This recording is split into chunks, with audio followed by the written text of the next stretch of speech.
Fin du dépôt des candidatures pour la présidentielle d'octobre prochain. Au total, une quarantaine de prétendants auront fait acte de candidature. La journée du lundi a été marquée par le dépôt de la candidature de 2 candidats théoriquement exclus car radiés de la liste électorale, Laurent Gbagbo et Guillaume Soro. Investi par son parti, l'UDPCI Albert Touakeuse-Mabry a déposé sa candidature aussi hier. Des candidatures qui seront validées ou invalidées par le Conseil constitutionnel dont on attend la décision dans 15 jours. Le président guinéen Alpha Condé sera candidat à un 3e mandat lors du scrutin prévu le 18 octobre selon son parti. Contrairement aux 2 précédentes élections présidentielles où Alpha Condé avait lui-même annoncé sa candidature, cette fois-ci, c'est un communiqué conjoint de son parti, le Rassemblement du peuple de Guinée, et des partis qui le soutiennent qu'il a annoncé. Le chef de l'État guinéen a accédé à la demande de ses soutiens d'être leur candidat à l'élection présidentielle. La constitution guinéenne limite le nombre de mandats présidentiels à 2, mais l'adoption en début d'année d'une nouvelle loi fondamentale qui maintient cette limitation lors d'un référendum boycotté par l'opposition permet à Condé de remettre les compteurs à 0 selon ses partisans. Belle performance pour la direction régionale de l'éducation nationale de Yamoussoukro. 48,4% de réussite au baccalauréat session 2020, comparativement au taux national qui est de 40,8% et la classe en tête de toutes les DRED du pays. Si la réussite est du côté des élèves, le mérite revient aux enseignants et les responsables de l'éducation dans la localité. C'est bien d'être premier, mais quand tu es premier, c'est dur parce que tu as peur d'être deuxième. Alors je dis à mes collaborateurs, c'est maintenant le vrai travail commence. Tel est tout le sens de cette cérémonie de l'excellence, cérémonie placée sous les parrainages des ministres de la Culture et de la Francophonie, Raymond Goudou Kofi du Commerce et de l'Industrie, Souleymane Diarra-Souba, respectivement représentés par leurs conseillers techniques. Une vingtaine d'agents récompensés de la DREN, dont certains promus à d'autres fonctions et d'autres font valoir leur droit à la retraite. Une célébration surtout marquée par un hommage aux 10 anciens directeurs régionaux dont certains locaux portent désormais leur nom. Ces derniers expriment leur reconnaissance à leurs successeurs. L'hommage qu'il nous a rendu a permis à tout un chacun de savoir qu'il n'est pas parti de Yamoussoukro et sans avoir laissé de traces. Pour nous, c'est très émouvant parce que revenir comme ça dans un endroit où nous avons travaillé, où on reconnaît nos mérites, où on immortalise notre nom, je pense que ça fait du bien. M. Babakaki nous a permis, à nous les anciens, de nous retrouver tous. La direction régionale de l'éducation nationale de Yamoussoukro existe depuis 1983. Elle compte à ce jour 86 établissements secondaires, 756 primaires et 233 288 élèves.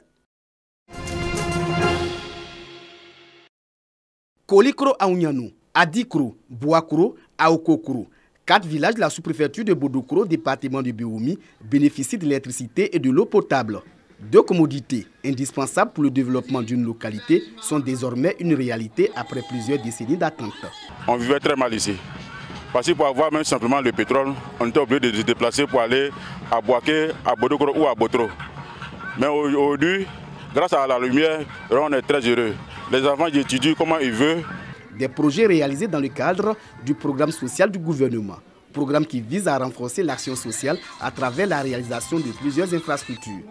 Pour les populations de ces 4 villages, le PS Gouv intervient comme un outil accéléré du développement. Je rends gloire à Dieu avec tous les cadres qui ont participé vraiment à l'accomplissement de vraiment 2 sources de vie. Je dis vraiment un grand merci au président de la République. L'hydraulique villageoise et l'électricité sont mises en marche par Assaouré Jacques, directeur général du Trésor et de la comptabilité publique. L'objectif du gouvernement du président de la République, c'est d'améliorer les conditions de vie des populations. Et le programme social du gouvernement qui a été mis en place s'inscrit dans ce cadre. Aujourd'hui, avec la mise sous tension de 4 villages, c'est la preuve palpable que les promesses du gouvernement se réalisent effectivement.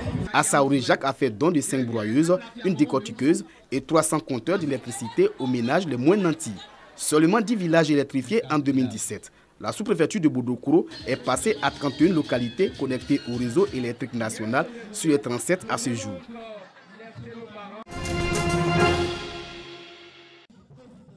Sentiment de joie et du devoir accompli pour Marc-André Béa, président exécutif 2020 de la Jeune Chambre internationale Abidjan Lagune. Il passe le flambeau à Christian Tribi, qui préside dès lors à la destinée de la JCI Abidjan Lagune pour le mandat 2021. Pour le président sortant, les objectifs à lui assignés sont atteints.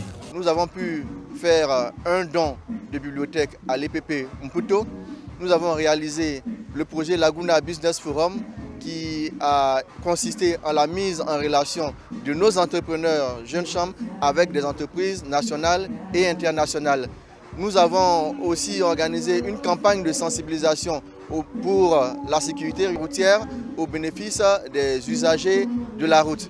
Globalement, tous nos objectifs ont été atteints et cerise sur le gâteau, nous avons prévu une dizaine de formations. Mais au terme de ce mandat, nous sommes parvenus à organiser 17 formations pour les jeunes de Cocody et plus globalement pour les jeunes du district d'Abidjan. Le président nouvellement investi entend œuvrer pour l'unité entre les membres et le développement du club service, tout comme ses prédécesseurs.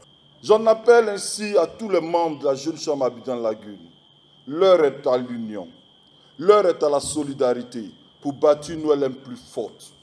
Travaillons ensemble, main dans la main. Valorisons nos différentes compétences pour positionner et faire rayonner notre belle organisation au niveau national et international. Pour les chantiers à venir, l'institution recrute 9 nouveaux membres qui font leur entrée au cours de ce dîner de gala. Leur rôle, épauler le nouveau président dans sa mission. La Jeune Chambre internationale est une organisation mondiale de jeunes âgés de 18 à 40 ans.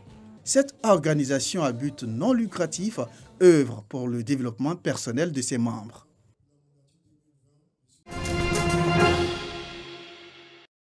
Le ministre Gaoussou Touré en tournée de sensibilisation sur la cohésion sociale et la paix dans le Bassa-Centra. Une tournée qui a débuté par la ville de San Pedro.